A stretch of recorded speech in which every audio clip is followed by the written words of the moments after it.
Truth Frequency Radio Network. KTFRN. Worldwide.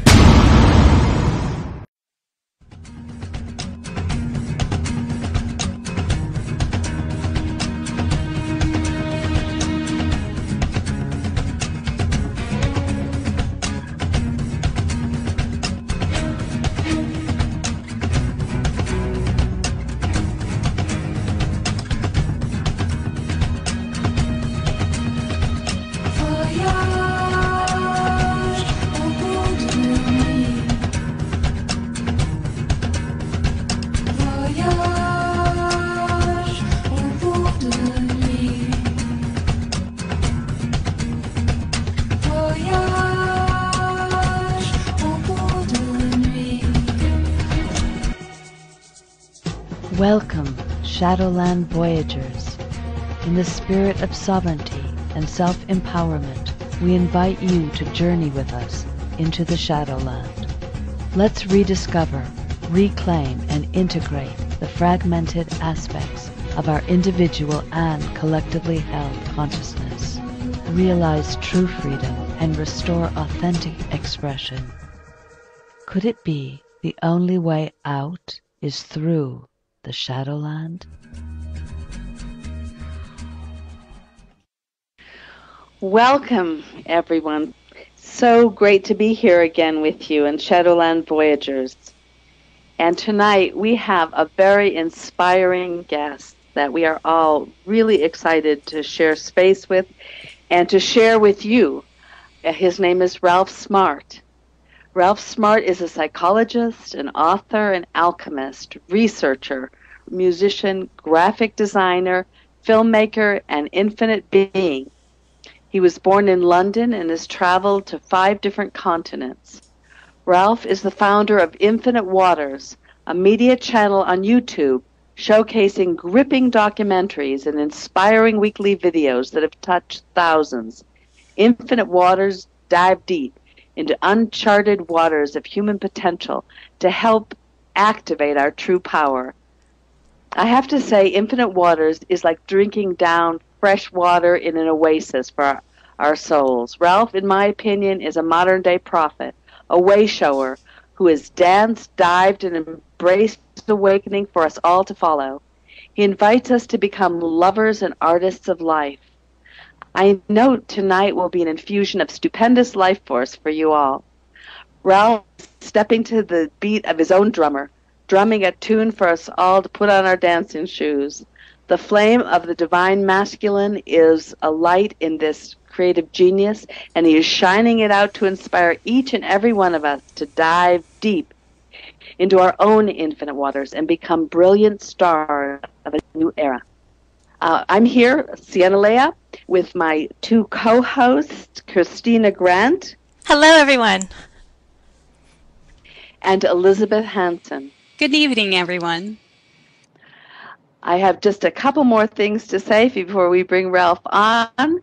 I also want to mention that Ralph has also published his debut novel, Tryathon, The Love of a Galaxy, a novel taking a glimpse into the potential future, the digital age, where wars are fought through technology. Ralph is a diverse and inspiring individual with great wisdom who knows that above all, humans were born to be free, for that is our birthright. You can find Ralph and his work at infinitewaters.net and Tryathon.com. Good evening, Ralph. It's great to have you with us. Beautiful to join 3 beautiful spirits raising the vibration of planet Earth. Glad to be here. Thank you so much. Yeah, it's so good to have you on Shadowland Voyagers. We're excited to bring your voice and message to our listeners, and would like to start off, if you could share a bit about your journey and what brings you to this moment in your life, diving deep in infinite waters. Where do we start? Yes. We were hoping that you could start right back what you learned in the hospital, right from the beginning, where your life transformed. You've been said to born with a sense of knowing, that you were born with a sense of knowing, and how it informed your life right up to what you learned in the hospital. So gives us some focus here, if you're open to that, Right. Ralph. Definitely. Since a child, I've always had intuitive knowing that something was wrong with the world. I just didn't know what it was. Going through life, I was asking questions. My mum was in the church, so I went to church as a child, but nothing really made sense to me until I began to ask the deeper questions, do my own research. After I actually finished and got my degree, I was hospitalized for 1 month just due to stress and exhaustion. And in that moment, it was a massive light bulb moment, because at this point, everything was revealing itself to me. The universe was telling me what matters most is what is life about. It was at that moment when really I began to dive deep and question human existence in every form and fashion.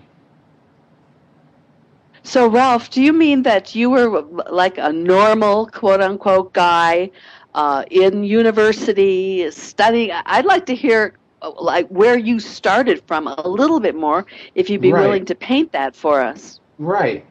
I've always been questioning in terms of reading different spiritual books and studying masters who are writers of esoteric information. However, there was always something missing. I always realized, even from a young age, that why do we always have to search? I had this main question: why do we always have to follow somebody? For me, I realized even then that everyone is a master. We have to become our master, our own masters and students. But at the same time, it was one of those things where I had family members who were in the church and whatnot.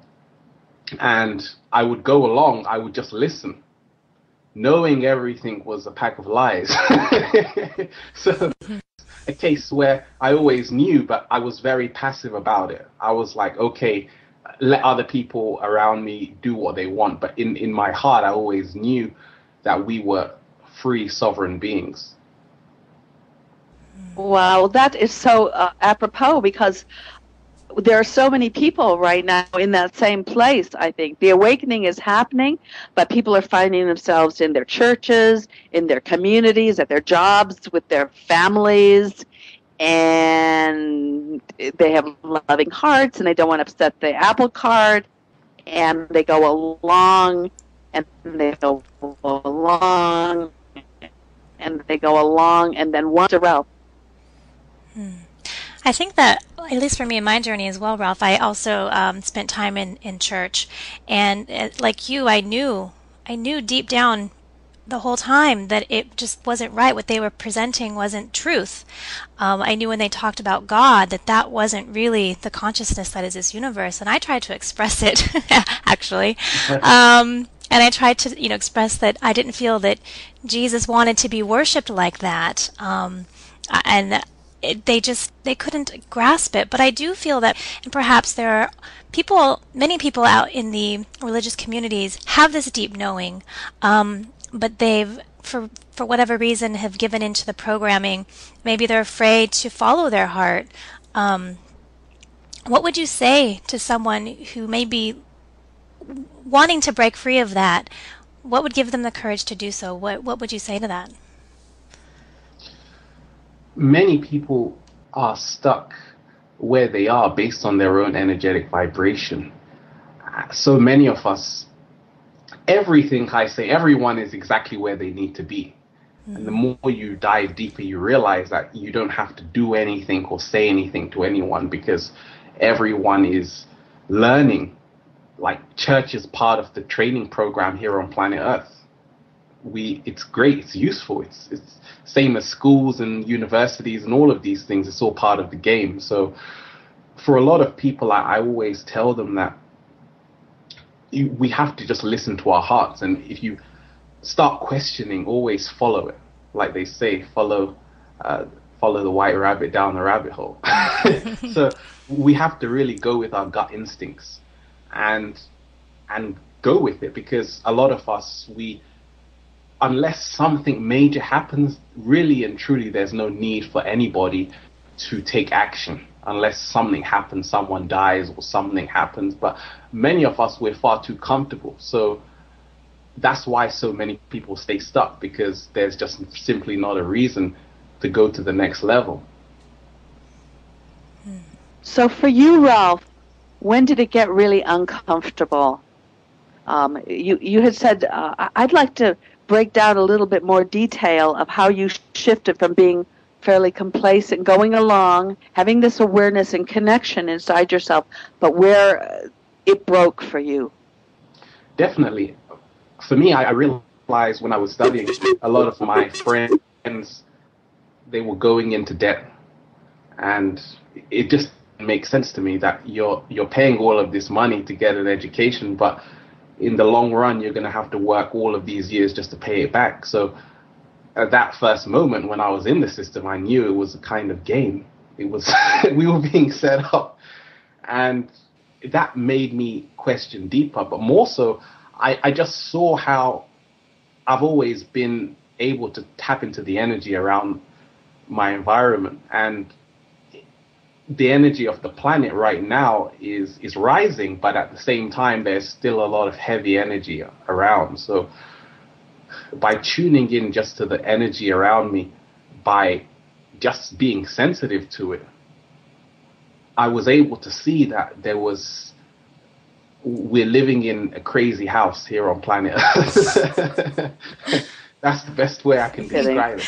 And it's so crazy that we can't even talk about it. That's how crazy it's all got. It's like if you say anything, then you're called crazy. Mm-hmm. So we're living in a madhouse, and if you talk about it, then they lock you up. So I just realized very early on that we're not really healthy as a society. We have so many issues to deal with. Yeah. A big part of your message is letting go of society's expectations.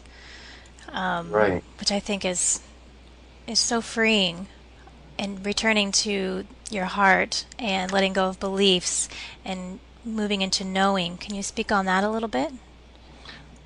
Letting go of society's expectations is the theme of Infinite Waters. It's to let go of what people think of you, what family think of you and friends tell you, because so many of us, we want to conform simply because we don't want to be an outcast. That is the connection we have to other human beings, which is natural. No one wants to be going against the grain. It's a hard thing to do. It's a lot easier just to go along with your friends and family and act like you don't know what's going on, because the moment that you tap into your element, then a lot of people who tap into their heart, it can be lonely at times. At first, it's going to be lonely, but the more you do it, the more you find your power. And in the end, people, your so-called friends and family, they'll be coming to you because they see that you're tapped in to a knowing that they can only grasp by imagination. Yeah, and your vibration changes so much. People do notice, and like you said, it's lonely because you will lose, certain people at first, but then new ones come in. Don't you find that new people come into your life, and it becomes really joyful. It becomes more of a community. Like before, it's a very lonely journey, and then it becomes very supported, I feel. Definitely. The more you share with other people, the more you receive, especially in the conscious community. There's just so many people awakening. Obviously, awakening to what is the next question. Yeah.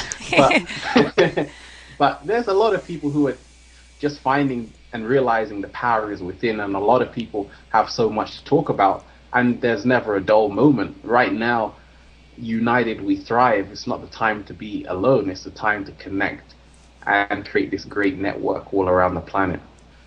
So, with regard to connecting in that community, there seems to be huge limitations in the human collective with regard to relationships, and the limitations keep us from opening ourselves up to authentic relationships.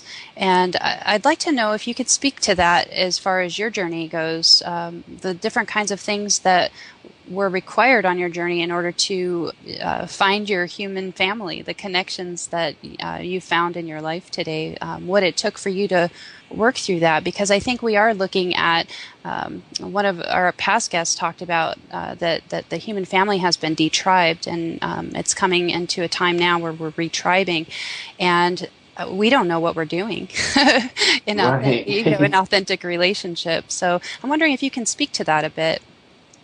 Definitely, everything in life is based on relationships, and life is one great relationship. And for so many of us, we feel alienated in ourselves. Therefore, when we connect with others, we also feel alienated. And a lot of the times, when you surrender within yourself, it's a lot easier to accept other people. Many of us, we have the filter on planet Earth. And the filter is where we're judging people. We're caught in judgment. As children, we're so free, we're flying, and all of a sudden, the magic stops. So we have to ask ourselves what went wrong, what's going wrong. And it's simply because many of us, we're caught in thoughts. And I've come to realize that our mind is very similar to a computer, and we're just flooded with so many programs from childhood that many people's computers, they crash halfway through. Yeah. And it's really time to reboot and defragment the computer so it can actually run smoothly once again. But it's just so many of us, we're just accumulating. I want more information. I want more money. I want more things. I want more. So because we have so much now, the next question is that it?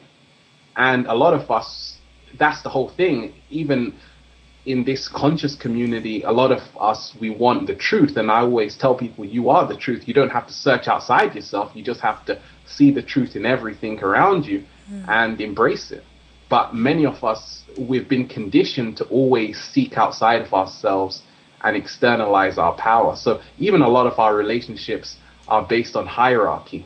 Okay, I love this guru because they have more. No, everyone has different information. Everyone is part of the whole. So there is no hierarchy. And everyone is unique. So the new human relationships are where a lot of luminous beings are just seeing the power in other luminous beings. Yeah, that's beautiful. That is so true. And also what I find in these evolutionary relationships that we're now having is such transparency and honesty and support that old relationships didn't have that. You weren't able to speak freely and openly with one another, and that seems to be crucial and just such a built-in part of this new way of having a relationship with one another. And it's so beautiful and it's so freeing. And it just so much better. That's so true. That's so true. And that's why a lot of people in this community, they can talk for hours and hours, and a regular conversation can't go past 20 minutes or so until it gets boring. Some people are talking for 6 hours to other people, and it's still, they're not getting tired because there's so much energy being generated right now on the planet by just kindred spirits connecting and building. That's right. The energy, it's just a balanced energetic exchange. Like you were talking earlier about the guru thing, and our relationships were always so codependent before. And now we're finding our own inner independence, so now we can have these independent relationships with one another that are supportive and equally balanced in that way. It's that's right. Yeah. So you talk a lot about this, externalizing the source of life. And you also talk about shadow work, Shadowland Voyagers. one of our missions is to hold the mirror up to ourselves and not be externalizing either our source of salvation or demonizing and externalizing the evil and seeing it all as external. I wondered if you wish to speak to that at all today. Definitely. We have, many people are aware of the New World Order, the so-called powers that be. And I always say we are the powers that be. We are the glue that holds this whole system together. We don't have to fight anything, because what you fight, you give power to. Essentially, resistance makes stronger. Therefore, we have to walk away and find our power. That's the hardest thing to do, is walk away, because then we have to take responsibility. Nobody wants to do that, because then you realize that actually you're the hero of your own story. More so, you're actually the villain. So once you see that we're running, the human being is on the run from itself, we're actually running from our power, and we want to blame someone else. So whoever we blame, we're giving power. If I blame the New World Order, then apparently they're more powerful than me. If I say, actually, I am the biggest villain in my story because I'm making myself feel miserable, then you can actually become your own hero. And that's what many people are doing on the planet. The next stage of, because a lot of people in this community, you can only get angry for so long at the external forces until you realize it's just a big echo. It's coming right back to you. And that's why a lot of people on this journey, they go into burnout if you're not careful. A lot of people who have been on this journey for a long time, they've transcended that fighting and duality and realizing essentially that they're fighting themselves. We're at war with ourselves. The greatest battle lies within. That's why so many of us, we give our power away every day when we go to work. To work for yourself is very tough. Because then you have to wake up, you have to plan, you're the architect of your own reality. Who wants to do that? It's beautiful, but a lot of people don't really want to take that journey quite yet as a collective. We'll rather just give our power away. But at the same token, many people on the planet are doing exactly that. They're becoming their own guru, they're becoming their own boss, and they're working for themselves and actually making their passion their day job, and generating revenue from that. Yeah. You're a very creative person, very inspiring. Would you say creativity plays a big part in this transition? Thanks. I definitely feel so, because right now is the time of the artists on the planet. The artist is the one who can actually change the world. In fact, the only thing that can actually change, obviously we have to be the change, yes. But if you talk of a collective, massive ripple effect, the only thing that can change it is art. So who has a lot of the power? It's artists. It's like musicians, people that can really touch saying anything.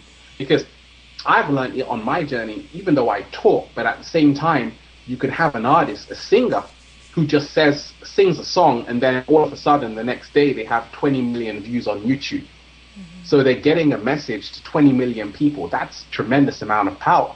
So when you have the new generation, the children being born right now on the planet are the artists of the future, and they're going to bring messages. They already are, and we already are, bringing messages to humanity in all kinds of ways, through comedy, it doesn't just have to be through one way.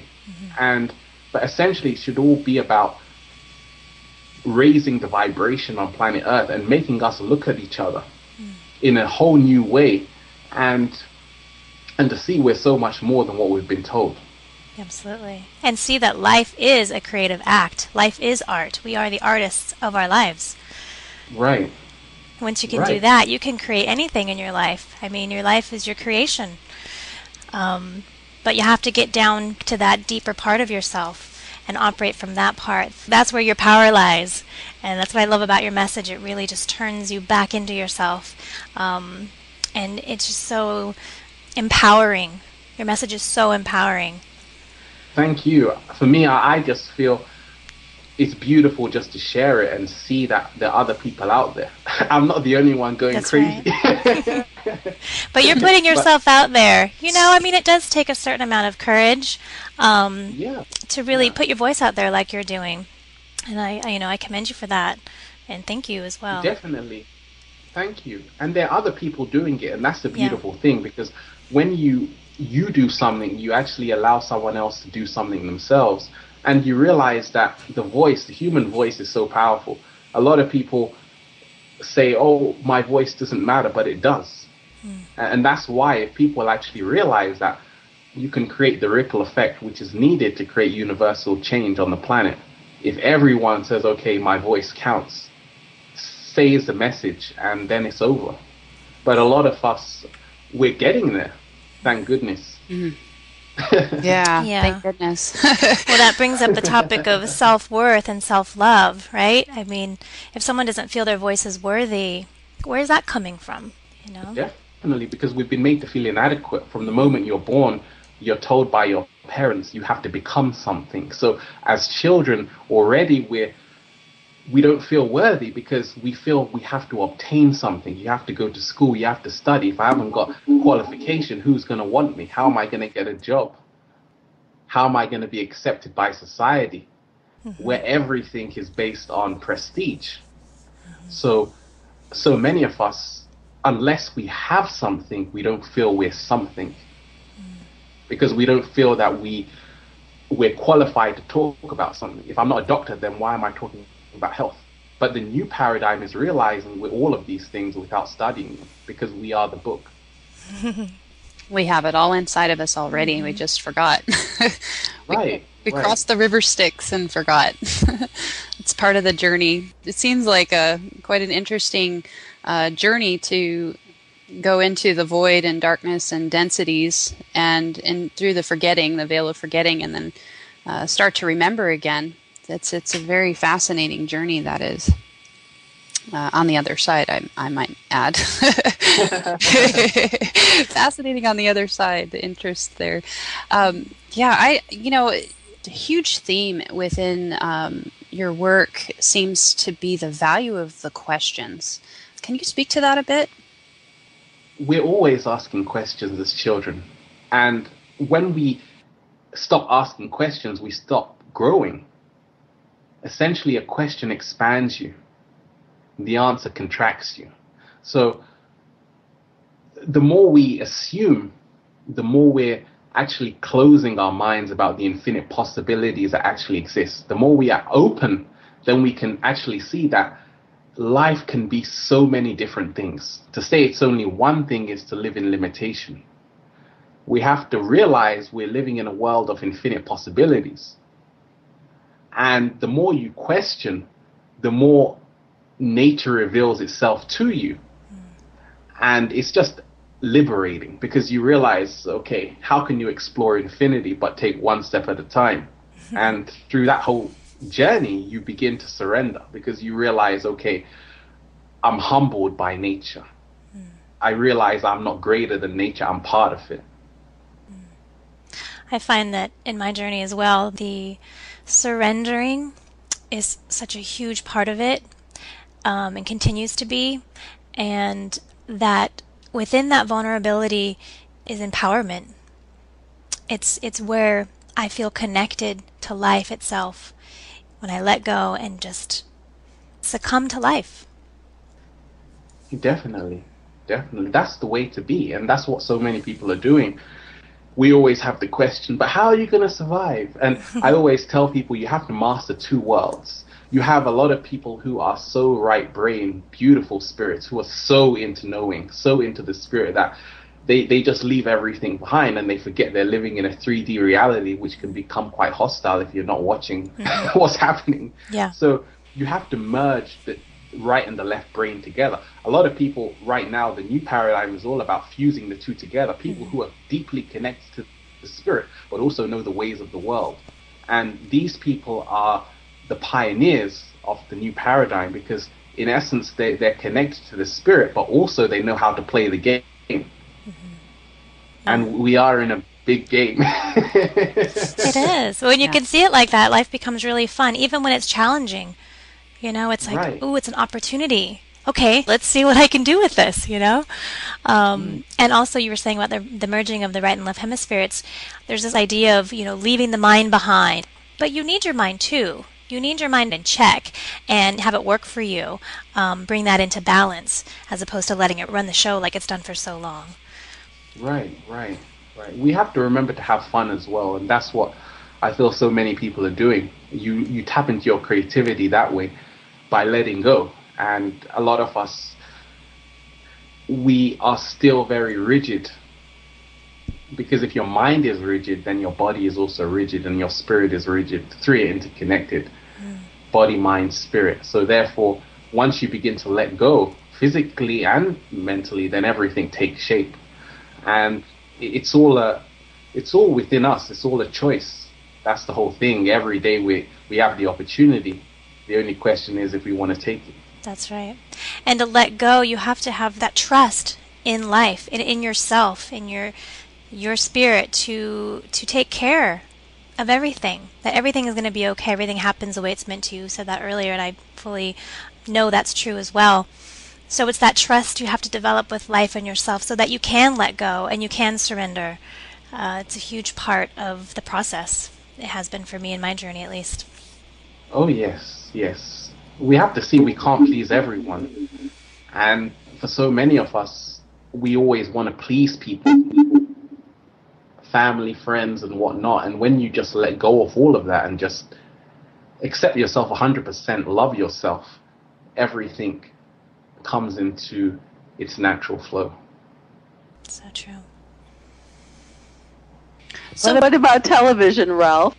You've said that we need to see the truth because so many people are so bombarded by all of this media still, and there's so many messages there that are what do they call it? Subconsciously being put into so many of the children, all the video games.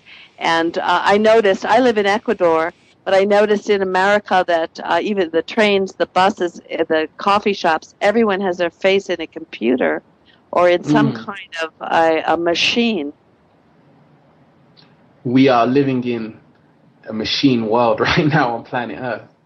In the age of technology, the Earth is starved of wisdom, and we are becoming more aware of what television has done to humanity. In essence, we can't blame the television because the television, we choose to have it in our living rooms. It's just there.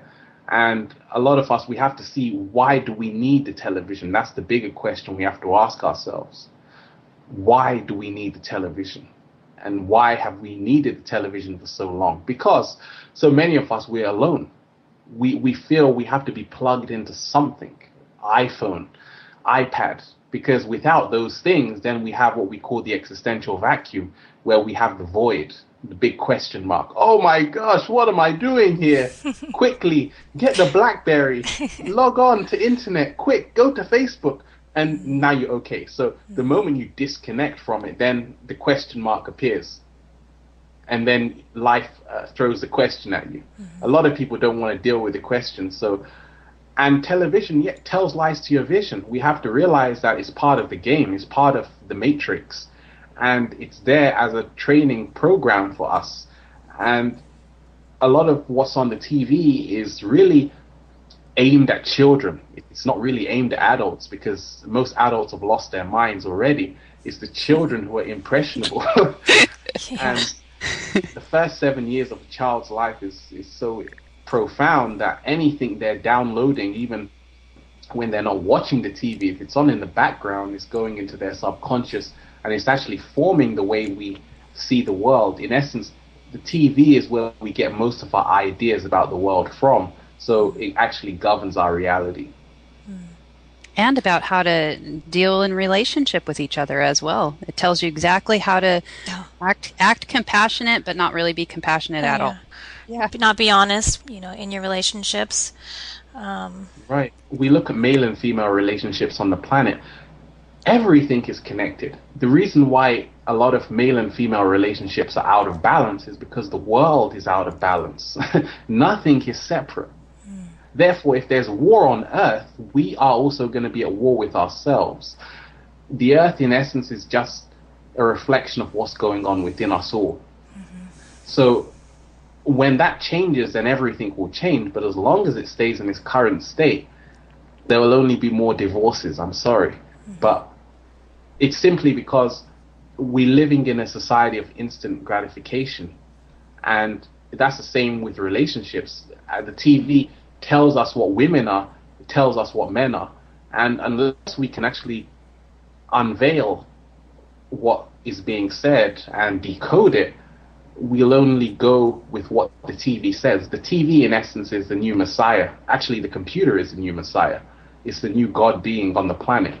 And it's made our way so comfortably into our rooms right now, in the altar.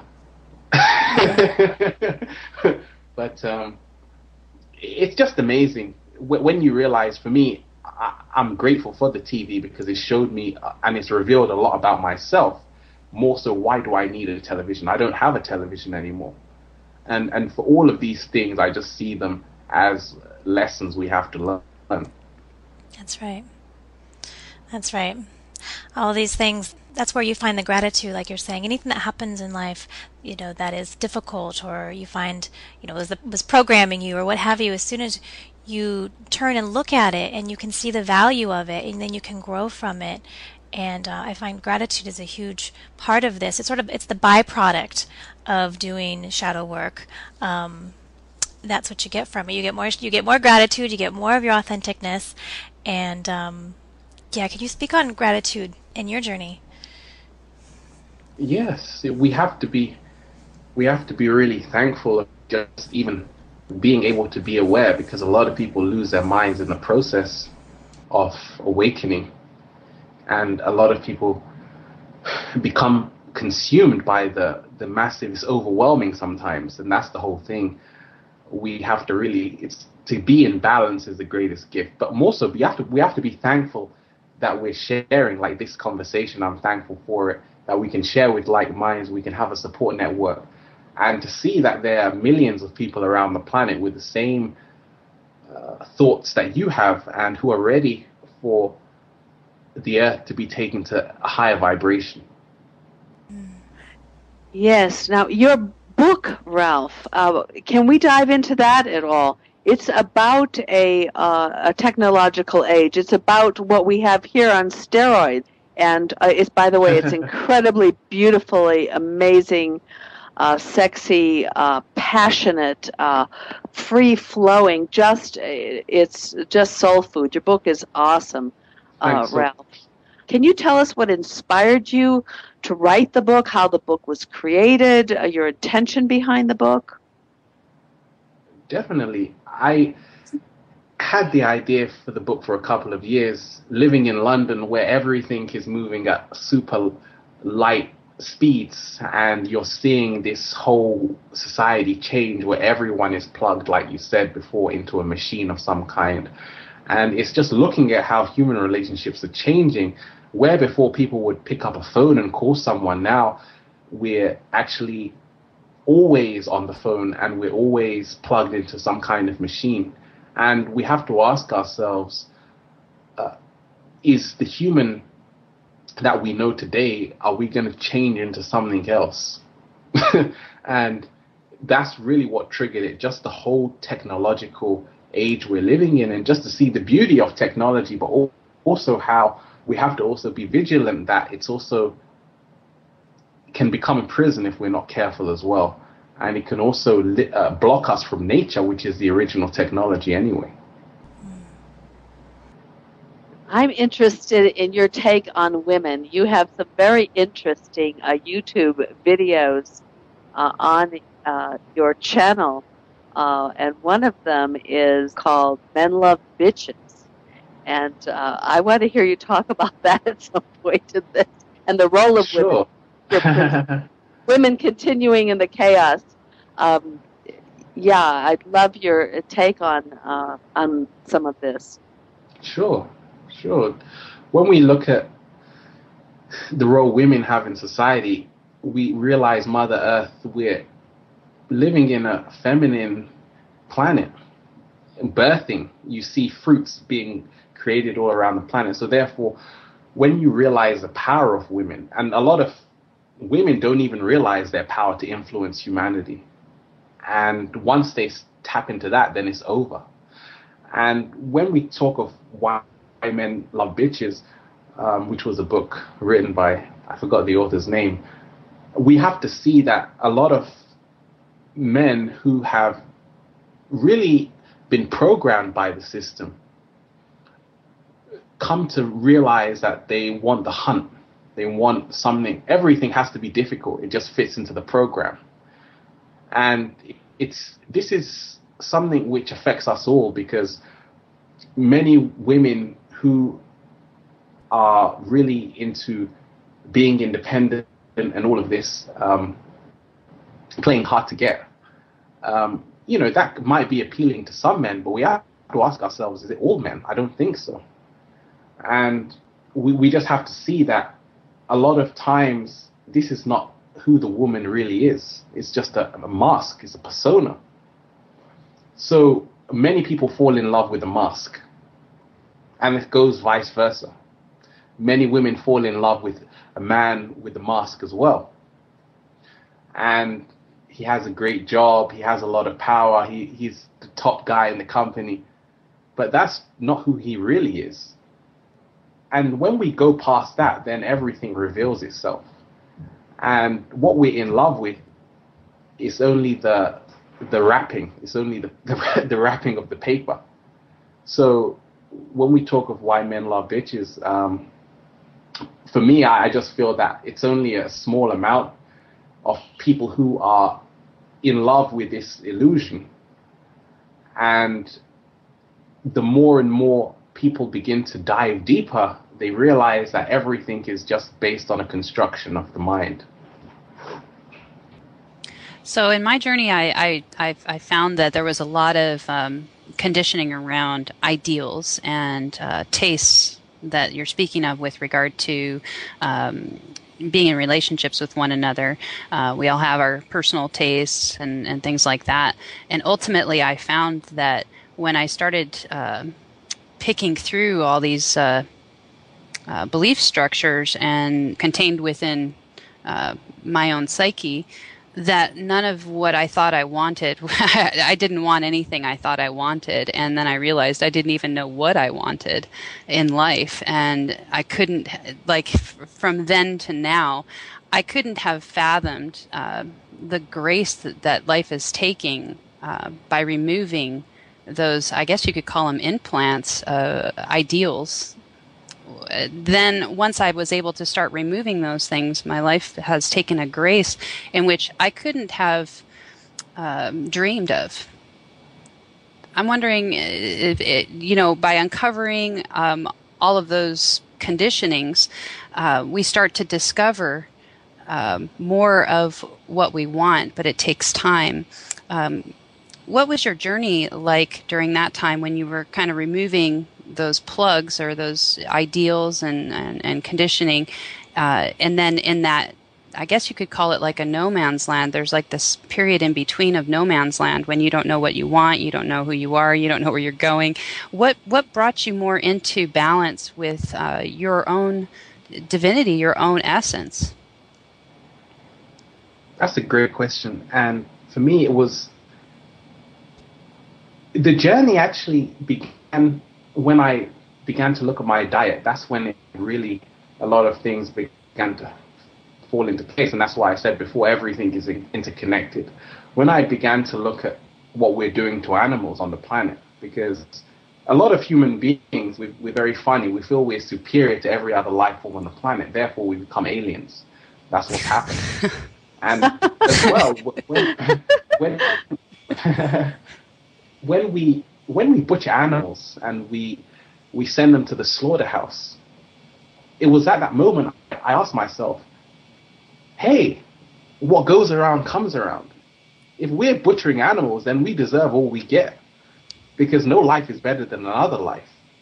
And it was at that moment where everything began to transform, and you begin to see things in a whole nother way, that what we call normal in this society is not actually natural.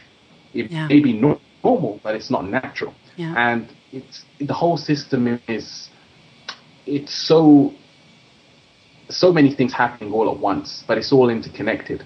And it was going through the whole process, I needed time alone just to just to gather my thoughts at this massive realization that there's so many aspects to developing clarity. It's not just through your mind, but it's what you take into your body through your food. That's also a level of awareness. And once you change your diet, you can also change your awareness. And when I was in a low vibration, I could see my diet was completely different, because it's just that food is information and your whole vibration changes. Many of the animals we're killing on the planet, the blood, Dr. Emoto has done work on water, where information is stored in water. All of that pain in the animals is stored in the blood, and that's what we're eating. So it's no wonder that many people are depressed and tired all the time, because we're killing animals in so much pain and confusion that the energy is being transferred onto us. So I just realized the whole connection between everything, and realized we have to start respecting animals on the planet, and realizing that they are different beings, just like us, having a unique experience. Yeah, I found with regard to food, there's been such a huge disconnect that even matters. It's just kind of the attitude is feed the whole, and most people aren't even fascinated by the whole eating thing. Like, they just want to not deal with it anymore and just get it done as quick as possible because the body's crying, and don't even take into consideration that degree of energetic exchange and what happens there. And I think each person, that would be an individual journey, because there's quite a bit of disconnect there. Right. Yeah. Right. But as your consciousness begins to blossom, you start, like you're saying, Ralph, noticing how it affects your body, and then you naturally start to make different decisions about the food you're taking in, just because it doesn't feel good. And you eat something and you think, oh, I felt it, and you start noticing how it makes you feel, and then you start choosing different food. I feel really good when I eat, salad and nuts, and those are the kinds of foods that I really enjoy. Not too much of the meat product. Where I'm at my journey is like, if I couldn't personally take that animal's life and prepare it myself, then I have no business eating it. So that, and then of course choosing not to support the huge meat industry because of, like you're saying, just the way the animals are treated. So choosing like local farms and things like that. But yeah, I'm down to poultry and fish. Right. Well, that's the beautiful thing. That's how it was for me on my journey.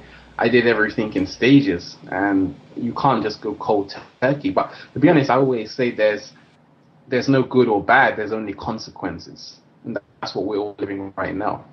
Yeah. Everything is based on our choices, and we have to realize that within this whole great, beautiful life journey, there are so many.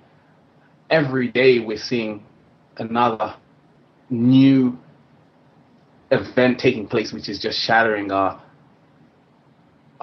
paradigm, which is making us see the world in a whole new way. And it's happening every single second, especially now on the planet, living in the information age.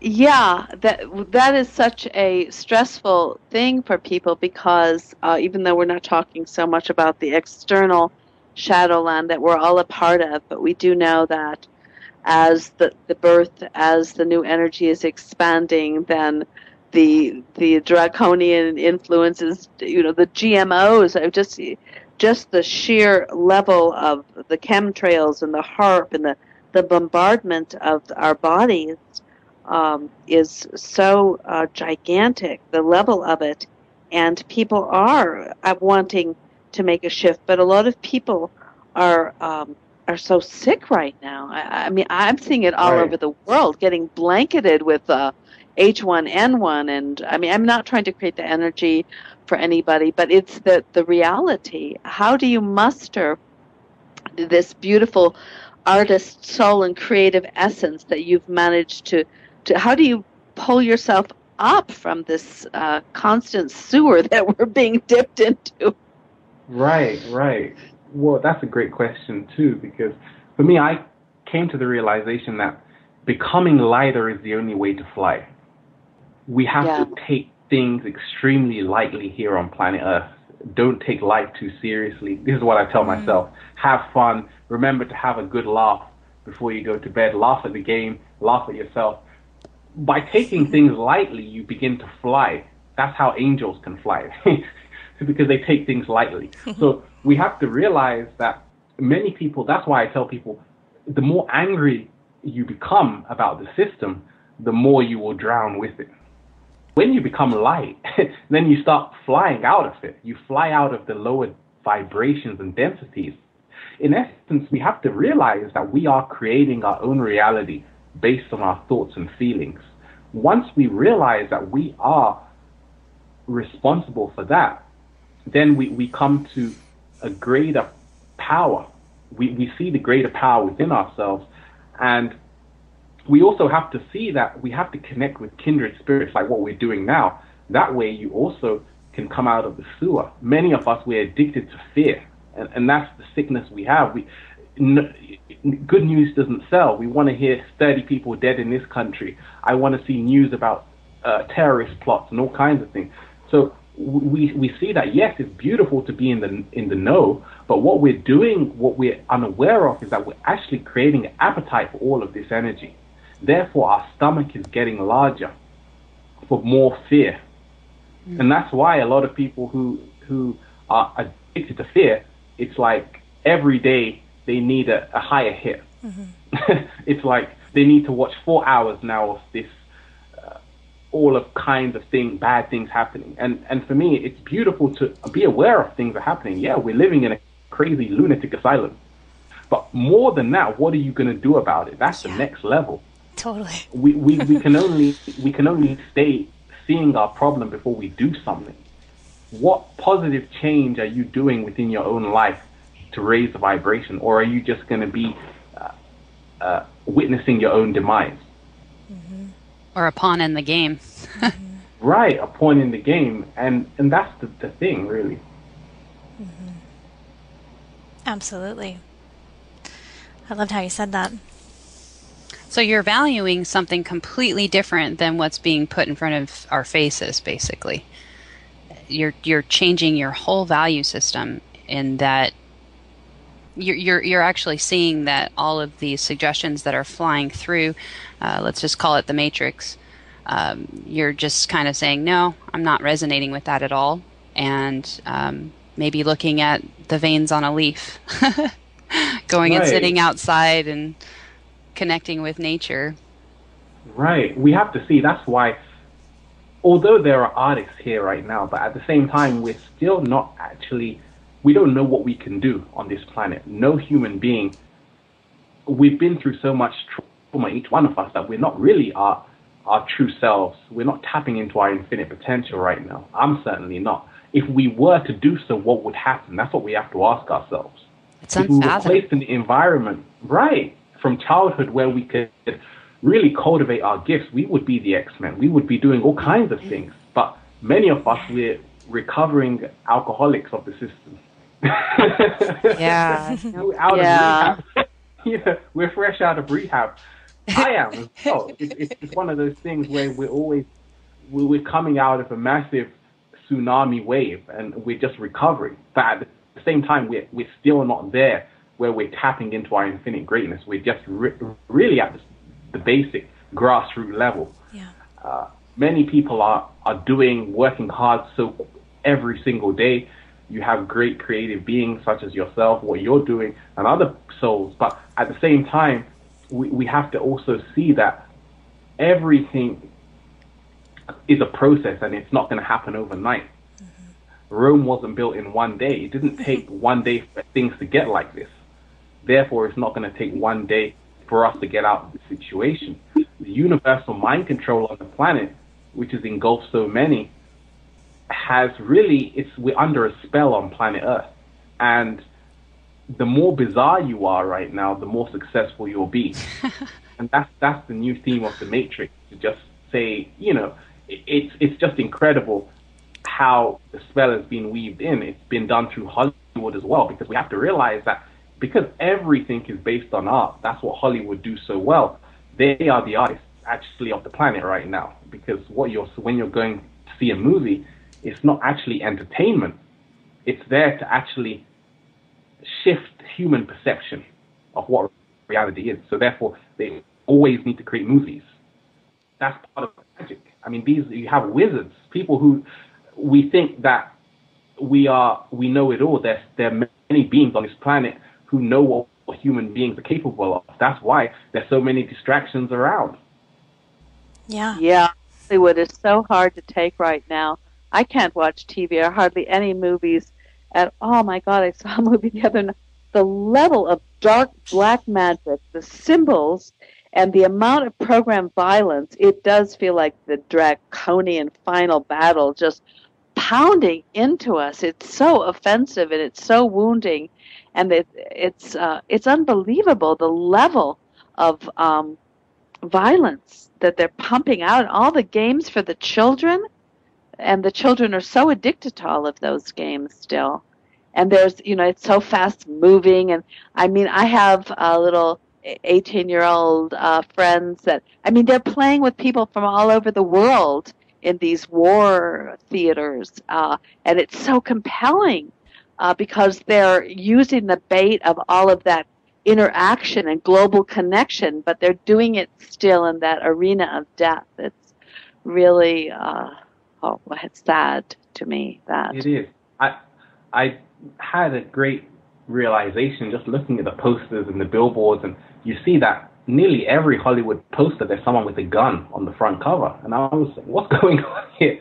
It's like that gun always finds its way into a Hollywood poster, and it's going straight to the children. It's aimed at the children. And then they want to do gun control. It's just quite a hypocrisy going on. Right. It's really strange. Let's come back and talk about sexology, because I believe that until we really liberate our bodies and have experiences that are freeing and equally intense but life-supporting, it's very hard to break the addiction to the matrix. But anyway, and I know you have a lot to say about owning the body, and from the whole way you present yourself through your art is such an expression of owning that primordial sexual and sensual energy. I find you a real role model for that, Ralph. Thanks so much. All right, we'll get to that right after the break.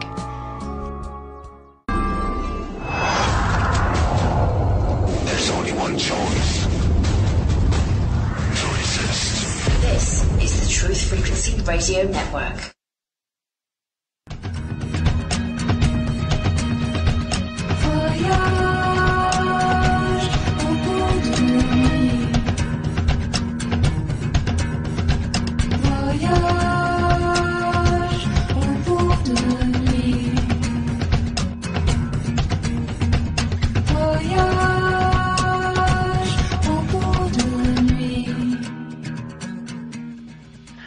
Welcome back, everyone. We are here with Ralph Smart. We've been having a fabulous discussion about so many things, and there's just the truth frequency is resonating in an incredibly beautiful, tender, and transparent way. I'm loving this conversation. Christina, how are you doing here in hour 2? I'm so loving this conversation as well. Yes. Elizabeth? Well, let me see. I love this conversation too. No, we're all having a love affair with you, Ralph. This is a major goddess roundup of Ralph Smart. We just finally got him here. We're loving you, okay? We were going to bring you back to talk about fine, juicy, exotic, primal, sensual artists and the amazing energy that you bring forth, that you call for really deep from the core of your being. And I totally believe this is the antidote for Nintendo. I think you are the antidote for Nintendo, Ralph. We'll talk about that later. Get the Ralph Smart doll. I suggest any of you recovering addicts from the transhuman agenda go buy this man's book. And while we're talking about that, how could they buy your book, Ralph? Go to Amazon. Mm-hmm. Okay, beautiful. And tell us the name of the book again. The name of the book is Tryathon, The Love of a Galaxy. And then you have your YouTube channel, Ralph. And how many YouTubes do you have on there? You are a very prolific artist. Well, I also used to do a radio show on Infinite Waters at Blog Talk Radio, and I have a few videos on the YouTube page. I used to put some radio shows onto the YouTube page, and then I just started doing blogs, and I have a lot of videos, yeah. We really recommend these because they are really performance art from a deep and authentic place. I found your videos very transformative energetically, really, just to experience the energy that you're putting out. I really believe that you're an alchemist just in how you show up. I wanted to just say that to let people know that they can have that resource, ongoing daily dose of Ralph Smart. I'm sorry. No, I would really recommend them too. I look forward to when they come out. I just find them so inspirational, and it just encourages me in my journey. It's like, that's right. I'm a part of this something bigger. This is a consciousness movement. And I listen to you, Ralph, and it's just like, yeah, it's like win for my sails. So, yeah, I highly recommend your videos. They're great.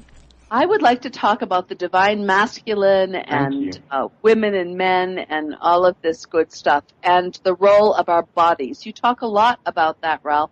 You talk about our bodies as our greatest asset. How do you see that being true? Definitely, we have to come to the awareness that the body is the unconscious mind, and the bodies we have really are our temple. There's no need to go outside of yourself. It's all within you.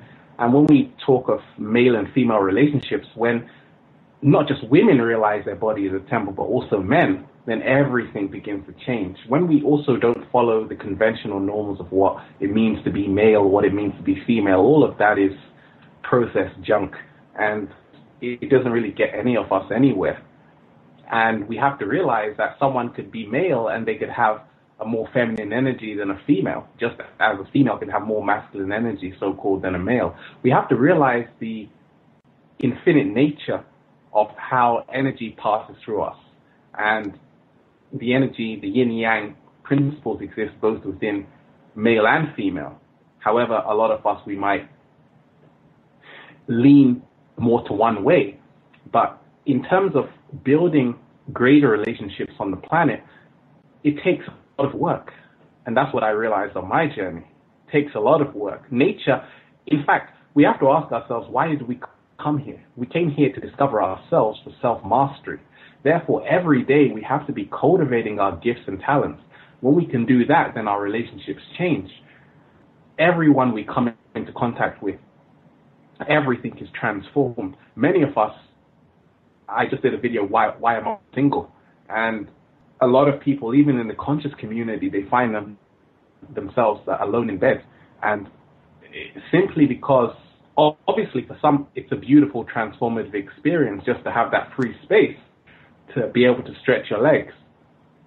But but for many of us, we also come to realize that there's a huge amount of disconnect with the complementary. I don't call it opposite, I call it complementary sex. There's been a communication shut down on the planet.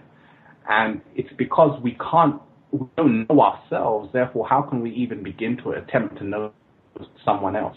Exactly. And when you know thyself, once you tap into yourself, you can actually see people in a clearer way. You develop inner clarity, so you can actually see people beyond the mask, beyond the layer which we carry someone. And you can help people take off their mask. And that's what relationships should be about, helping one another take off the mask we've been holding for so long. Our hands are getting tired. Wow, so true. So true. That is such a challenging thing to do because the masks we think keep us safe because we're all so wounded and many of us feel worthless, or we've also been rejected by the closest people in our world. A lot of people carry really deep pain. They've been abused. They've been traumatized. And the masks, we cling to our masks. We cling to our defense. We cling to the shutdown because of all the woundedness. What advice can you give to people for that? How did you get through that? Because I'm sure in your life you have had a significant amount of wounding yourself. Definitely. That's the only way diamonds and all rubies can form, through pressure. A lot of people on this journey, a lot of beautiful spirits out there, to know and come through it all, you have to go through everything.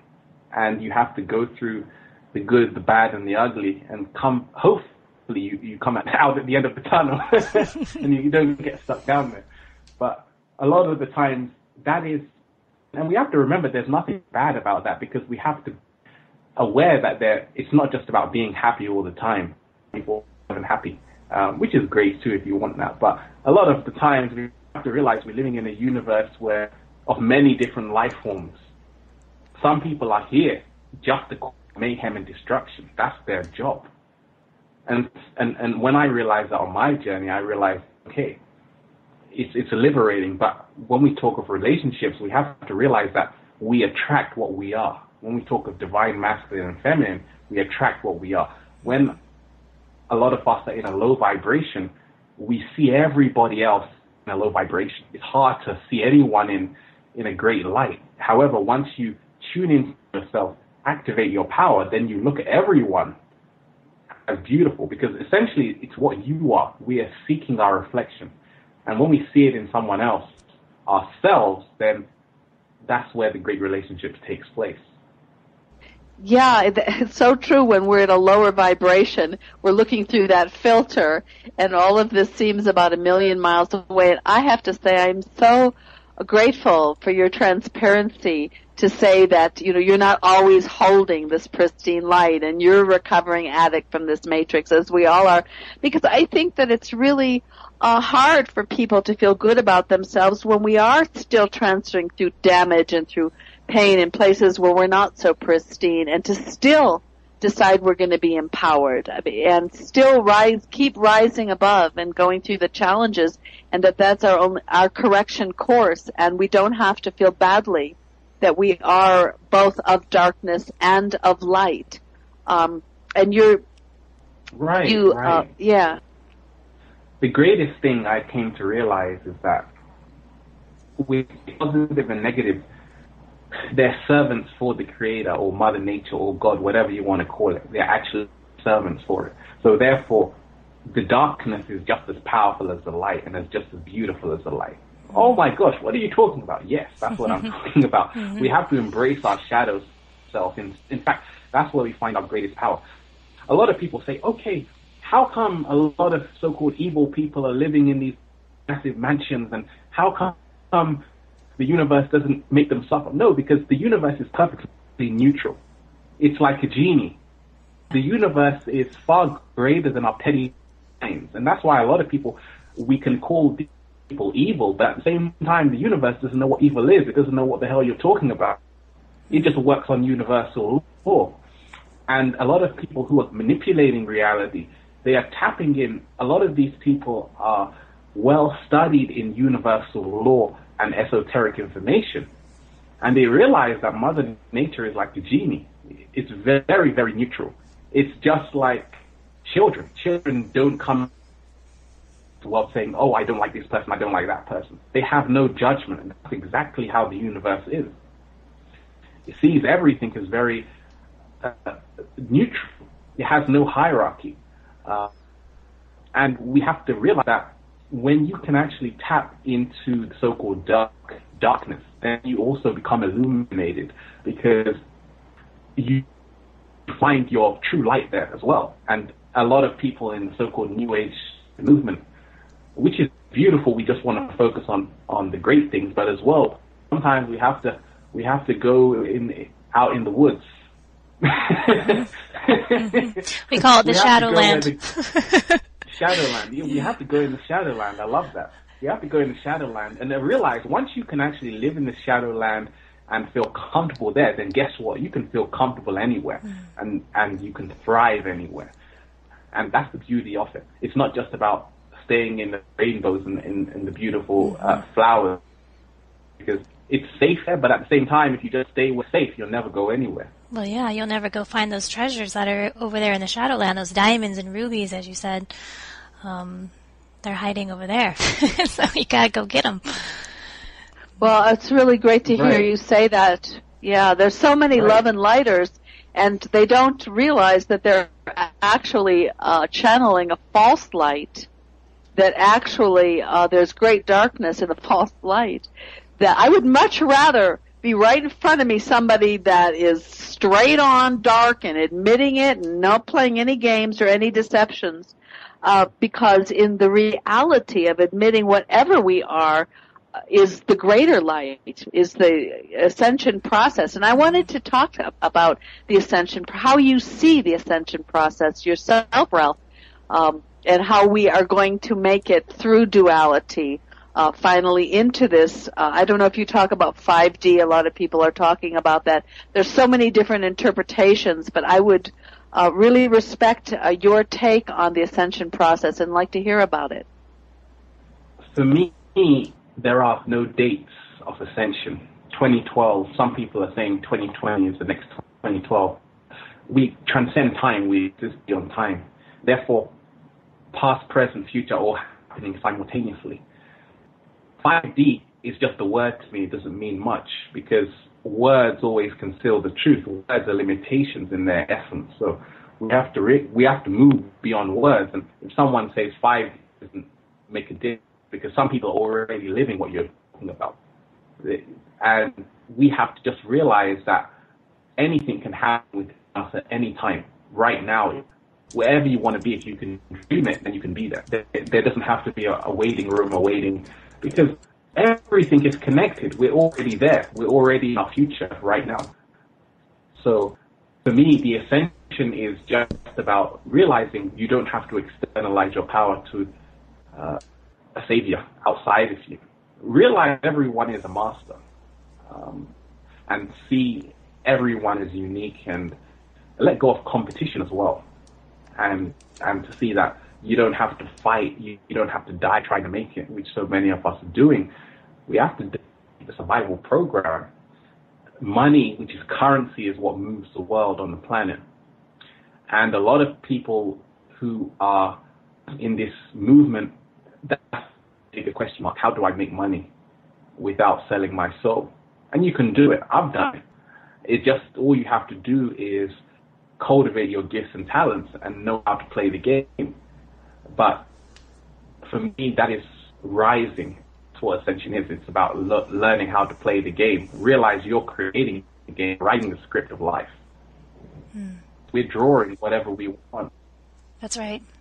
And rising above that duality, bringing the light, the dark, the positive, the negative into balance. I see that as part of this process as well. Do you feel that all things will be revealed during this time? Right, definitely. For me, the truth can't be told, it has to be realized. For me, that's how I see it. The truth cannot be told, it must be realized. Realize the truth can't be told, it has to be realized. Then you begin to grow and realize that we're living one world, many realities. And nothing ever happens for the same. Nobody is experiencing reality the same way. We would love to think so, but we come to see that everything is based on interpretation, our perception.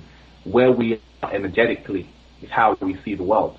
So for me, I definitely feel we're living, the hidden is coming to light. The apocalypse, which actually means removing the veil, that's what's happening right now in 2018. And just to see that, yes, it's being lifted, we're seeing that everything we've been told has been a lie. Majority of it, if not 98%, maybe 99%, maybe even a whole lot of it, who knows, it's just been a fiction. And when you come to see that, you begin to have fun. Then you go really crazy.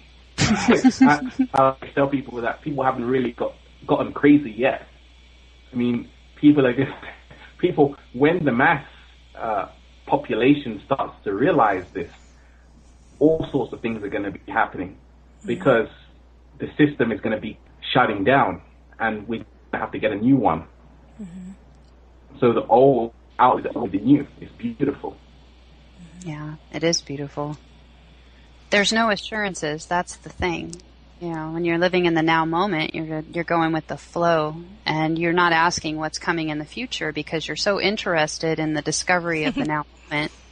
The future or the past doesn't come into that now moment. That's right. It's exciting. It's like, what's going to happen next? Yeah. Like, all right, I'm ready, you know. I'm rolling with it. I like that truth must be realized. It's also, wisdom comes from experience. So as you're experiencing your journey and being consciously aware of it, that's where this deep wisdom, that's where the truth is found. I found in my journey. You can read it as much as you want about it. You can intellectualize. You can understand all these spiritual concepts. But until you start actually putting them into practice and really doing that inner work and finding out who you truly are, that's when it all starts to be revealed. That's like, the light bulb moments. It all starts to make sense. And that's when you're really flying. Yes. You need that light bulb moment. The moment of clarity. And it just sets you free just to see.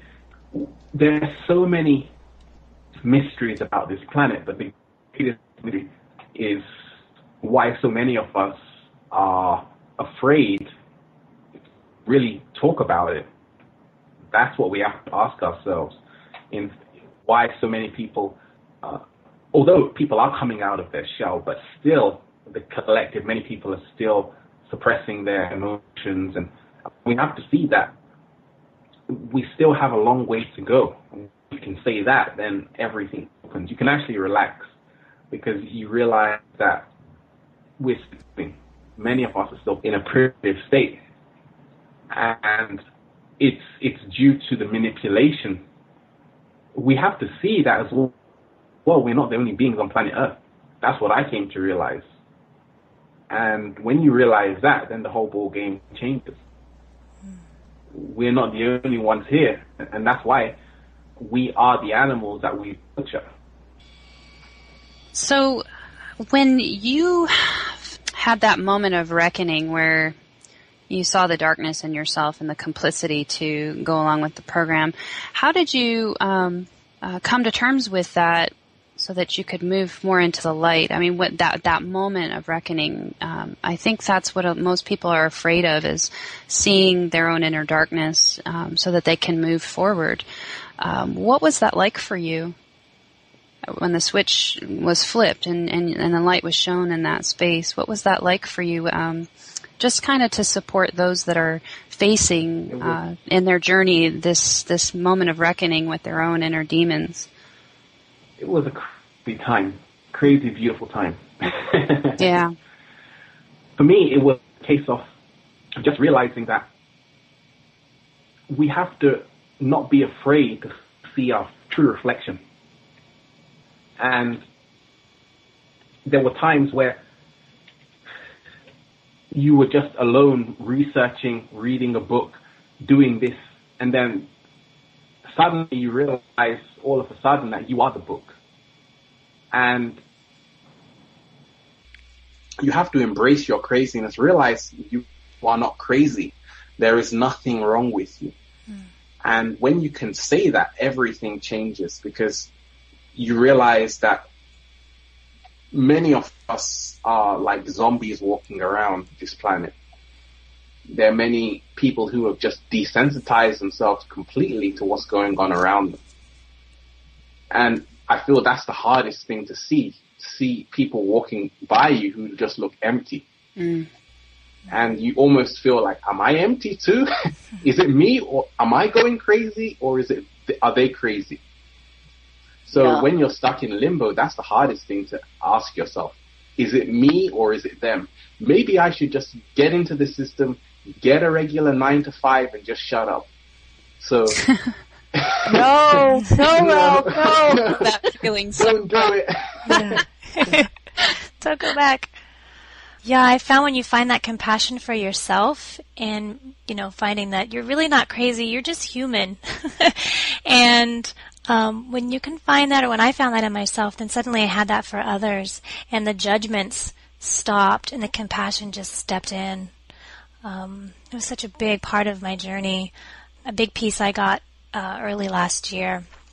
Yeah, because once you understand your own journey and what brings you to that darkness inside of yourself, all of a sudden the perspectives open up really wide for everyone else around you, because there's an understanding.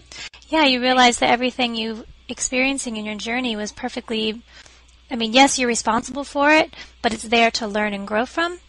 And as soon as you realize that with yourself, then you see that in others, and then you have acceptance and allowance. Allowance is a better term, I think, for their journey and what they're going through. And that just creates this heart space. But yeah, realizing we're all crazy and we're all not crazy. Right. Nobody is what they think they are. And that's the biggest thing. That's the biggest realization. I am not my job. I'm not my religion. I'm not my race. I'm not my country. I'm none of these things. And when you realize that, it's liberating. You just have so much fun because you're not stuck. You're not trapped. Mm-hmm. And as well, you don't take life so seriously. And that's why a lot of people, comedians, they know a lot of the truth as well. That's why they put truth into comedy. A lot of comedians, they know so much. But at the same time, the clever thing they're doing is putting it into a comedic form. Because one thing I've realized on my journey is if you want to help people, don't shout at them. That's right. No more and also, you can't hurt people if you're trying to help them. Right. And therefore, you have to change your approach. Like certain people, they can come in a completely indirect way. And sometimes you need to do that to talk to the average Joe Blogs on the street. They're not ready just to hear a whole load of shouting at them. They're very sensitive souls out there who are so programmed in this system that you have to come at them in a very comedic way. And that's why a lot of people are doing great works there. But really and truly, we are infinite beings and we deserve the best here on planet Earth. Yeah, once you understand that, really understand how infinite that we are. We have always existed. We always will exist. There's nothing above us. Nothing below us, it's just we're all equal with each other, with the consciousness that is this universe. Wow, I mean, life just completely turns around, and it's just amazing. I'm so glad that you're out there helping to remind people of their infiniteness. Right. And the ways we behave too, when there's when we're not awake, are actually really funny. It's not serious at all. It's just when you can look at it, not identified with an outcome or all the stuff that you're supposed to be identified with in these interactions. It can be quite hilarious. Right. It can. You have to learn how to laugh. Yes. And humor is so essential. We have to let go, and that's all part of letting go of society's expectations, is to tap into the inner child in you, keeping alive the inner child in you. A lot of us, we lose our spark. It's about rekindling the flame once again, and to see why are children so powerful. Children are so powerful because they don't have the filter. Many of us, the reason why they call us adults is because we've become adulterated. And when we're children, they have no filter. They have no boundaries whatsoever. And the whole educational system, which really is like a concentration camp, breeding one way of thinking, feeling, and seeing the world, really gets and it takes out their individuality, their uniqueness, and it turns them into a drone. Yes. Yes. So afterwards, what's happened to my child? They've become a complete robot, and we've all been there. It's just that's what the school system does. In fact, the true word of education, coming from the Latin educare, should bring out, and that's what is happening on the planet. It's beautiful to see more and more people doing homeschooling and things of that nature, in terms of just really going with their heart and not just going along with the crowd. And you have to release panic. It all comes down to fear. There's only two forces in the universe, love and fear. If you're not in love, then you know where you are. Yeah. So true. Yeah. Yeah, it would be really nice to see a new education system where we're assisting children to give birth to their talents. Right. Their individual, unique, what they came here to do, rather than, trying to understand a structure that's imposed. Right. There's no understanding that. We have to really talk to the children just like Hollywood do. That's all the films are directed towards the children. But instead, we have to create the new kind of art where you have all of these great artists coming together to inspire the world. You even have a lot of people in Hollywood who are trying to do it, but it's so hard because Hollywood is not controlled by who you think. Right. That's another story. Right. But when we come to see that it's a massive, we're in a massive spell, and when you break the spell by going within, finding your power, then it doesn't affect you. But it's affecting the children of the planet because they are impressionable. And right now, the artists being born are ready to do something phenomenal. Just give them a chance. Absolutely. We're ready to do something phenomenal. We just got to make room for it.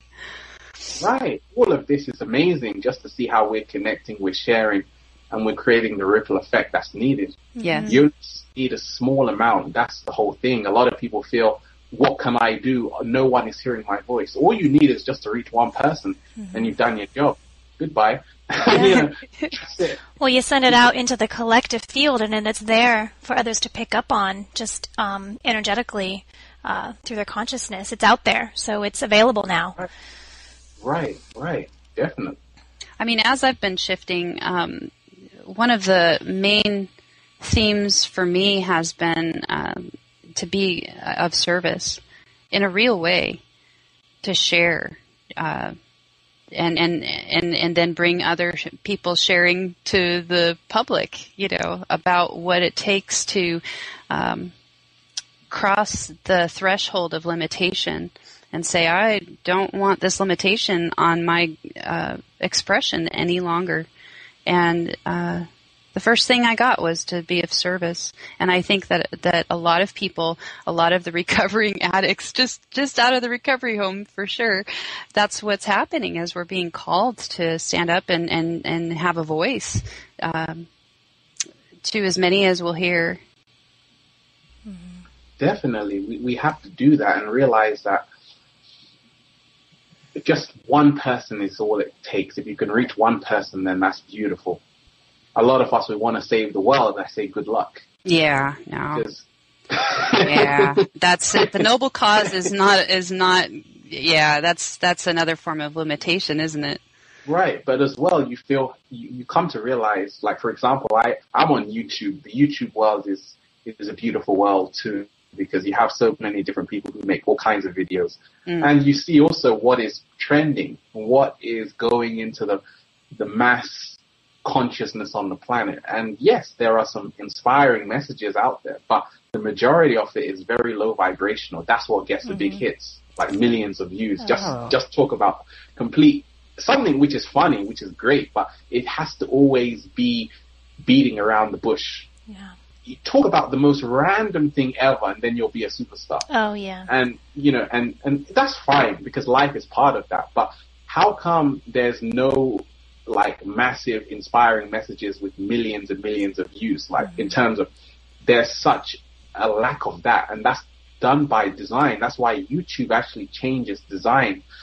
Years ago on YouTube, I don't know if any of you are familiar with it, but the whole design was completely different. In fact, YouTube actually opened up a can of worms for consciousness on the planet, where you had all of these inspiring videos.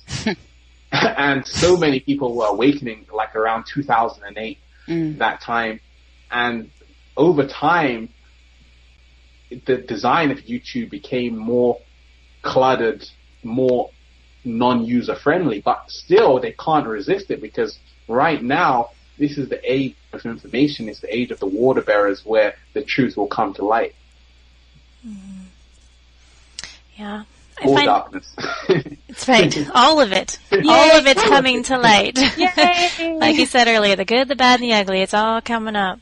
I find in terms of like YouTubes and things like that, the fear porn is just, people just love that stuff, and it's so disempowering. There's no empowerment in it whatsoever. There's no taking responsibility. There's nothing inspiring in it. And that's one reason we're doing this radio show as well, is to put something that's going to inspire people and give them something to work with and to empower themselves with. And that's the work you're doing as well. And it's out there, but you have to dig for it. You have to look for it, because it's definitely it's not as easy to find. We have to see as well with the negative fear-based mind control programming, I call it. The reason why it can be popular is because many of us, we want someone to blame, and nobody wants to take responsibility. That's right. So you have a lot of people on YouTube who are going at the government. You see, a lot of times it's very easy to talk about other people and say, okay, this is happening, that's happening. But when you begin to actually go within, then fewer people are not interested. Fewer people are not interested simply because it makes one reflect on their own life. That's right. If I talk about Illuminati, New World Order, I get millions of hits because it's just a way of not taking responsibility and a way of putting all your power to unseen forces, to powers that be who are out of your control. So it's like entertainment. People want entertainment. That's why we go to the films after all. People want, and sometimes the truth in how you're doing it is very entertaining. It's just that many people, and what I'm doing as well, and it's getting out there because more and more people are disconnecting from the system. Like I always tell people, if you try and fight the system, you get a slap in the face, because the system has become so powerful over time that you have to just walk away from it. Therefore, it dissolves. When you no longer need the system, then it doesn't exist. A lot of people are fighting the system, but they're working in the system. It doesn't make sense. Yeah, that's what, now we're jumping the fence. We're like, we're out of here. I'm just going to hop the fence. And that's where, the work that you're doing and we're doing, that's where that comes in. Because the people are hopping the fence, and then this is now the next step. It's the taking responsibility, finding your true, authentic beingness, and people are drawn to that who have hopped the fence, and they're ready for that next step in responsibility. And also, with that, I just completely lost my train of thought there. That's okay.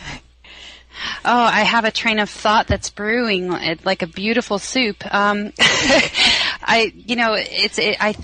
feeling that as more people become aware that they're in a state of spiritual starvation, that they will start to be attracted to more and more to the movement of inner truth. Those of us speaking out about our inner truth and what our journey is like once we flipped that switch. I think that it's going to become more and more attractive to people to hear these messages, because they're going to hear, once they admit the spiritual starvation, they're going to start hearing the life-giving message in the tones and vibrations and the way that we express ourselves. And that's coming. I feel it so strongly. We're kind of in that in-between right now, in the pause, in the time of no time. But I just have this feeling that people are really waking up to that recognition that nothing outside of themselves can fix that hole in their gut, that deep desire for a return to the essence and our true nature. So take heart. I feel it's coming very shortly. Yeah. This is going to be popular very shortly. Yeah. People, I feel that when you first start to look within, it's very scary, because like you're saying, Ralph, you're faced with a lot of stuff that's uncomfortable, a lot of pain and trauma and programming. And, the first reaction, I think, is to just turn around and run and go back to engaging and, go to the TV and back into the matrix, because it's like, it's too painful. But part of what we're trying to help encourage people is to keep going, because just look and feel, because once you do, you release it, and then you start to really find out who you truly are and how those things have served you, and they serve for your growth. So just Definitely. It all serves it. It all serves it.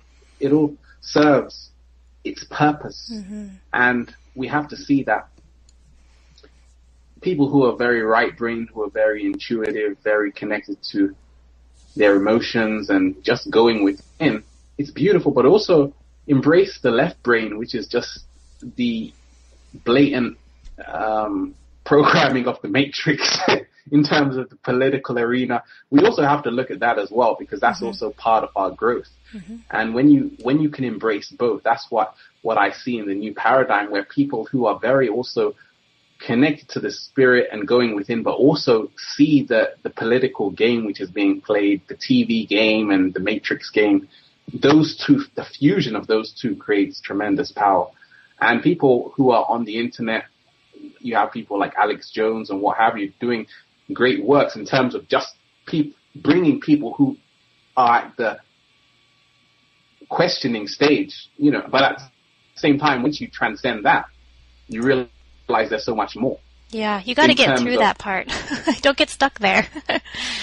You don't want to get stuck there, because to be honest, it's one of those things that you have a lot of people who are bringing it to the forefront, but that's also, you can also get stuck in that matrix as well. Mm-hmm. And just to realize that it's about going within.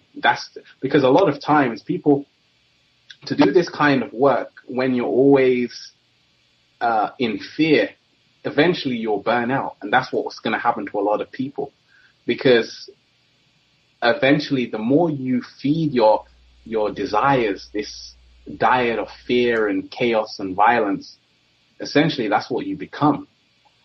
And many people on the planet are turning into what they're listening to, what they're watching on the television. If you're watching violence every day, it's no wonder people are grabbing the guns and doing whatnot, because it's just what we're seeing 24/7. So we really have to take responsibility for what we tune into and realize that it's all magic around us.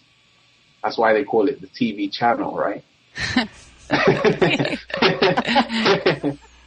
Make your own inside yourself and right. Yeah. Wow. It's so true. I often wondered why they allowed people like Alex Jones and to stay on, and then I realized, oh my God, if they don't get him on the one side, they'll get him on the other. It doesn't matter. It's all the same energy. It's fear, violence, war. It's the same energy. It's like two heads on the same monster. That's right. If it was really something different, I don't think that they would let it go mainstream as he is now going mainstream. Right. I'm not saying I love Alex Jones. I mean, he's been brave. He's an incredible researcher. I love his dogged passion, but I can't even listen to his energy anymore. I find it so toxic to my body. Right. That's the whole thing, because right now on the planet, people are, the more you tune into yourself, the more you're able to feel the energy. It doesn't matter what someone is saying, it's what energy is emanating from them. Mm-hmm. So that's the flip side, you see. A lot of how this matrix is designed, how this world is created, is that you have artists who essentially are called stars. The artists are mimicking the real stars in the universe. So you have a singer, someone like Madonna, Whitney Houston, Beyonce, all of these stars hold tremendous amount of energy and tremendous amount of talent.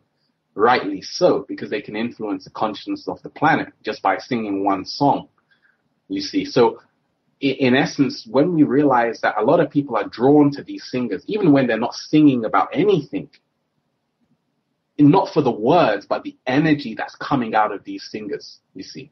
So when we realize the secret to that, you come to realize that it doesn't matter what people are saying, it's what you feel what they're saying. You know, the feeling you get from someone is more important than the actual words that are coming out of their mouth.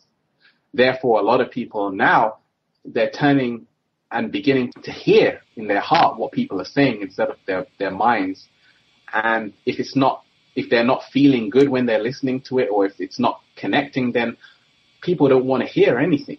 And that's where a lot of the so-called this great new age community part of it is coming to the crossroads, because people don't want to just hear fear all the time. People also need relaxation. Yeah.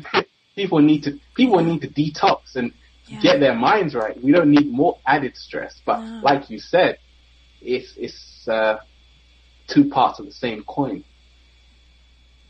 And it's an artificial construct that is pretending it's life but isn't, that has this transhuman agenda. It's negative energy posing as life force.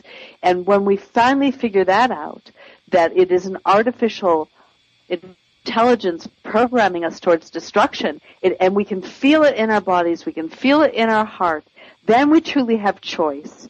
And that is the process through the Shadowland, and resensitizing yourself to what the truth and the essence, and living from that place.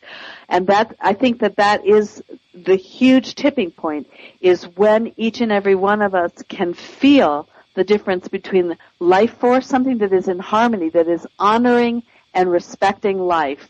And no matter how sexy or how compelling or how seductive the other thing is that feeds all our addictions, all our wounds, all our emptiness, it's not good for us. And to find the strength to say no to that. This is the point that we're at. Right. We have to see that, and it's beautiful just to see, because like you've said, nobody is going to get popular by saying the truth. in this day and age, to be popular, to be on the main center podium, you need to either be working for the agenda, or it's just an accident. And then if it's an accident, you're going to get shut down very quickly. I mean, to have like millions of people be like hundreds of millions, anybody with that amount of sway can be potentially dangerous to the system. So what's happening right now is that a lot of people are realizing that you only need a few. And once you can just... The reason why fear, we have to ask ourselves, we've been programmed to accept, to make fear enjoyable and entertaining. That's why people say, if there's nothing happening in a movie, then why go and watch it, right? But that's only because we've been programmed that way. But at the same time, like, great art doesn't have to have an explanation. It doesn't have to even have a villain or a hero. It just is. So we're getting to that stage where we don't always have to have drama. We don't have to have this drama, this great show. Mm-hmm. It's supply and demand. You have a lot of people in the conscious community who go out all guns blazing simply because there is a demand for that on the planet. Otherwise, it wouldn't be created. And, that's one of the biggest things that's happening. Yeah, but we're rising above it, like you're saying. We're flying. We're lightening up and flying above all of that. We don't need the drama. We don't need the duality. We can exist in harmony with life and with one another, and have a whole lot of fun. Be so much more fulfilled by that kind of an experience. That's what I'm finding in my journey. My whole life I was just wanting to be happy and feel connected to myself, to life, to others, and unable to fully do that until I did this inner work and really got to know who I was and accept all the stuff about me, the good, the bad, the ugly again, right? And from there, now it's like, I really love being alive. It's the most entertaining thing ever. Right. Because you're able to see where you once were and you've risen so high above it. And now you want to help other people realize the power lies within. And that's what the beauty is about. It's like each candle is lighting one another. Mm-hmm. Till eventually the whole room lights up. The whole planet right now is lighting up. Everything is rising, and it can't be stopped. It's inevitable that everyone is going to get a reality check someday. Mm-hmm. And we're living in a great time where things are moving at supersonic speeds. And that's why, coming back to the machine agenda, which is really because we know it's over now. We're living in a whole new paradigm. Mm-hmm. In essence, that's why we have to see that, use this technology to enhance your human experience, not to take it away. And if you can do that, then you definitely are making great use of it. Beautiful thing about even Facebook. A lot of people who are just posting positive messages is going to other people who may not have seen it before. So we have to look at two things in both ways. I feel like the next step of technology is sort of even that's just a step in the process, that we're going to rise even above the need for technology. I think we still have to get to the point where we can use technology, return the balance. So we've been on the negative side of technology. Now we're going to flip it to the more positive side, and then from there, I think we can completely transcend the need for technology at all. But that's, like I said, I think a little further out still. Right. Well, it's happening because all of this technology is only for communication, nothing more, nothing less. We created the internet to find ourselves, and when we look at what the internet is doing, it's connecting kindred spirits. But we were to live in a community where we wouldn't even need the internet because we would be interacting. Yeah. We need the internet right now is because we've completely lost our minds. Right? Yeah. That's okay, because we've lost our minds. We're moving into our hearts, right? And so we can then move into heart-to-heart communication, which is instantaneous. And it doesn't even, that's above the need to communicate through technology. Or words. Yeah. Right. And that's what you were saying, because now people are hearing more. That, people are hearing and they're listening to certain people and they're feeling. People are more getting in touch with their feelings right now on the planet. Mm-hmm. How do I feel when I'm listening to this? I don't care what you're saying, but how does it make me feel? And that's the beautiful thing, because then you appreciate anything. It could be someone talking about gardening, but if they have a beautiful energy, then you're connected to it. So it's all about, like you said, opening your heart space and really just realizing we're here to have fun. When you can have fun and realize you're here just to play, then you can become greater. You are great anyway. It's beautiful. Well, thank you so much, Ralph. We've so enjoyed this conversation, and so much gratitude for the work you're doing and for coming on and sharing your message with our listeners. Thank you. I loved it every single moment. You have a beautiful show, beautiful energy, all three of you. Thanks so much. I'm humbled. And continue just to share, because it's creating the ripple effect, and everyone has a role to play. If we can only just follow our inner voice, we'll head to the Paradise Islands, which is inside of us. Yeah. The promised land, but inside of ourselves. Thank you so much, Ralph. It's so wonderful to connect with your energy and to create this field, this love field with you and with Christina and Elizabeth. It's just so wonderful to hold this space in the matrix for even a short time. I'm very grateful to be able to do that with all of you. You're awesome. You too, Sienna. Ralph, do you have any parting words for our listeners? And if you could give out your website and contact information and anything you're focusing on these days. Thanks.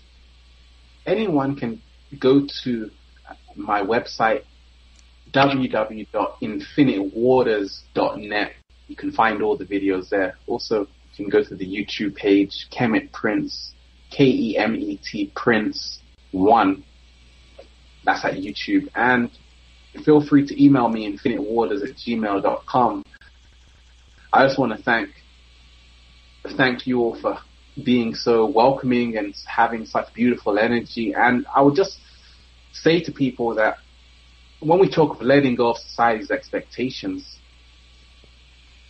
we have to be ready to take the gamble, and we have to be ready to see that the power lies within us. Nobody is doing anything to us. We're doing everything to ourselves. If we can only see that we are creating our reality, we're architects of our reality, then we can become empowered. But more so, it's about letting go right now on the planet. To be a free sovereign being, we have to realize that it's not about fitting in.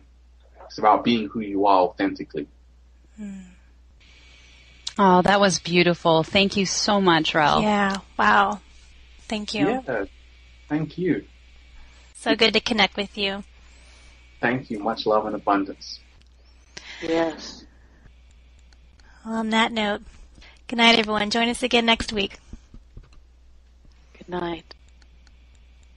Infinite waters, diving deep once again. Stay well, stay healthy. Peace. Awesome.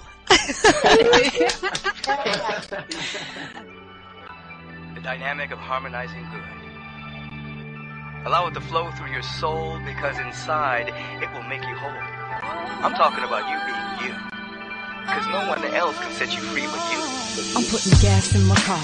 I'm thinking about the war in Iraq. The air we breathe in is toxic and there's way more than that. The situation's international. Matter of fact, it's intergalactic. But don't make me get into that. Don't see how some be sleeping on the streets, while others, they be living a life that's so sweet. I envision a world where everyone's needs will meet, living off the earth in harmony and peace. The only reason some still be packing heat is cause their lives is so incomplete. We were all born perfect with everything we need to be free. Yet something happened, man. We stopped believing all we could be. Let's remember we're a part of nature. Expressing love is what we're made for.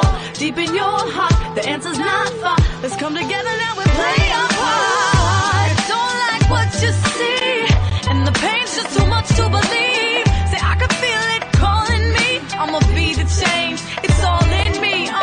One world in harmony. One world, one family.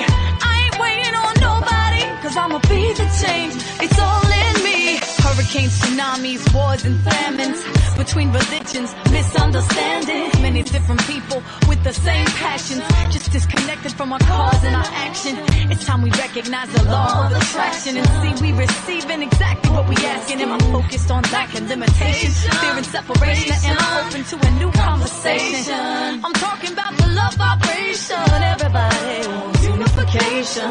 A change is moving across the nation. Yeah, we choose courage and real communication. It's cause we know there's no time for wasting.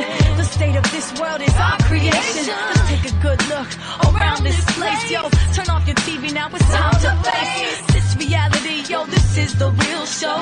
The human race, we've been so